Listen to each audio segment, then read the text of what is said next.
الحمدللہ نحمدہ ونستعینہ ونستغفرہ۔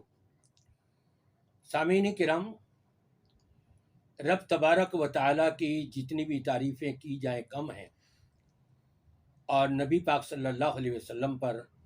جتنا بھی درود پاک پڑھا جائے کم ہے۔ اللہ تبارک و تعالیٰ ہم سب کو زیادہ سے زیادہ اللہ کا ذکر کرنے اور نبی پاک صلی اللہ علیہ وسلم پر کثرت سے درود و سلام پڑھتے رہنے کی توفیق عطا فرمائے۔ آغاز ہو چکا ہے اور کل ہی مرکزی مسلم لیگ نے بہت بڑا احتجاج کیا، جس میں کراچی کی بڑی تعداد پریس کلب کے اوپر پہنچی ہوئی تھی، شریک ہوئی تھی، اور اسی طرح سے آج بھی یہ ملک بھر کے اندر ان کی طرف سے غزہ لہو لہو ہے، اس چیز کے پیش نظر احتجاج کیا جا رہا ہے۔ میں پاکستان کی تمام جماعتوں کو، چاہے اہل حدیث جماعتیں ہوں، چاہے دیوبندی جماعتیں ہوں، چاہے سنی بریلوی جماعتیں ہوں، جو بھی کلمہ پڑھ لینے والے ہیں، تمام مسلمانوں کو یہ دعوت دوں گا کہ ہر ایک کے اوپر یہ فرض بنتا ہے اس موقع پہ وَتَعَاوَنُوا عَلَى الْبِرِّ وَالتَّقْوَى کے تحت کہ نیکی اور تقوی کی بنیاد پر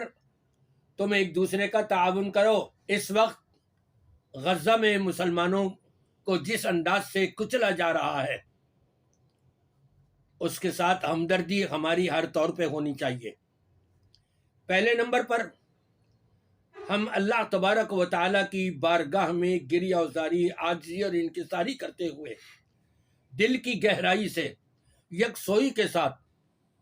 اللہ کی بارگاہ میں حاضری دیتے ہوئے اللہ سے دعائیں کریں، اور اللہم اعز الاسلام والمسلمین واذل الشرک والمشرکین، اللہم انصر الاسلام والمسلمین والمجاہدین، اللہم انصر الاسلام والمسلمین والمجاہدین فی فلسطین۔ یہ ہم کثرت سے اللہ کی بارگاہ میں دعائیں کرتے رہیں۔ دوسرے نمبر پر یہ بھی فرض ہمارے اوپر بنتا ہے کہ ہم اسرائیلی مصنوعات کی، یہودی مصنوعات کی کلی طور پر بائیکاٹ کریں۔ ہم جو بھی سامان خرید رہے ہیں اور اس کے لیے جو بھی پیسہ ہم نکال رہے ہیں، یہ مسلمانوں کو خون کی ہولی ان کے ساتھ کھیلنے کے لیے یہ آپ کے پیسوں سے گولیاں خریدی جا رہی ہیں، آپ کے پیسوں سے اسلحہ خریدا جا رہا ہے۔ آپ ڈائریکٹ نہیں، انڈائریکٹ آپ اس گناہ کے اندر ملوث ہو رہے ہیں، اس جرم کے اندر ملوث ہو رہے ہیں۔ آپ کے اوپر، سب کے اوپر، تمام مسلمان اپنے گھروں سے وہ چیزیں نکال دیں جو یہود و نصارہ کی ہیں، جو بھی اسرائیلی مصنوعات ہیں، اور عہد کر لیں کہ زندگی میں کبھی نہیں خریدنا۔ اگر یہ بھی کرتے رہیں گے کہ کچھ نہ کچھ آخرت کا بوجھ ہلکا ہو جائے گا۔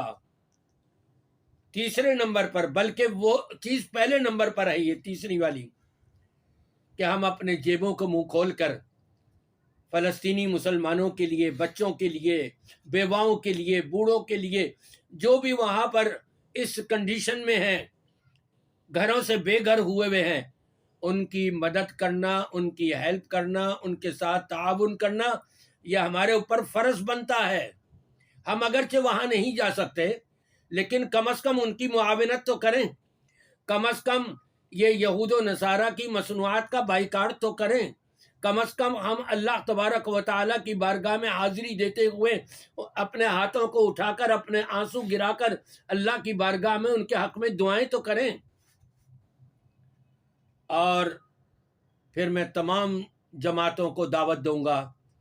کہ آپ کے اوپر بھی یہ فرض ہے، جماعتوں کے سربراہان کے اوپر، کسی بھی جماعت سے تعلق ہو، تمام کلمہ پڑھ لینے والوں کے اوپر، بالخصوص میں اپنے پاکستان میں، انڈیا میں،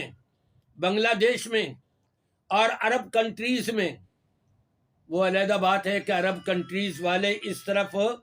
توجہ نہیں کر رہے، قیامت کا مجرم بنایا ہوا ہے انہوں نے اپنے آپ کو. قیامت کے دن معاف نہیں کیے جائیں گے یہ کہ ان کے بھائیوں کا، مسلمانوں کا خون بہ رہا ہے، ان کے خون سے ہولیاں کھیلی جا رہی ہیں، اور یہ خاموش تماشائی بیٹھے ہوئے ہیں اپنی کرسیوں کو بچانے کے لیے. قیامت کے دن پوچھا جائے گا ان سے. یہاں پاکستان میں بالخصوص تمام جماعتوں کو، جتنی بھی تنظیمیں ہیں، جتنی بھی جماعتیں ہیں، جو بھی کلمہ پڑھتے ہیں لا الہ الا اللہ محمد رسول اللہ، ان کو پر یہ فرض بنتا ہے کم از کم احتجاج تو ریکارڈ کرائیں اور مسلسل احتجاج کرتے رہیں، تو انشاءاللہ تعالی آخرت کا بوجھ کچھ ہلکا ہو جائے گا. میری دعا ہے کہ اللہ تبارک و تعالی فلسطین میں اور پورے دنیا میں جہاں جہاں بھی مسلمانوں پر ظلم و زیادتیاں ہو رہی ہیں، اللہ تبارک و تعالی ان مسلمانوں کی حفاظت فرمائے، ان کی مدد فرمائے، اور ظالموں سے اللہ تبارک و تعالی خود ہی بدلہ لے لے.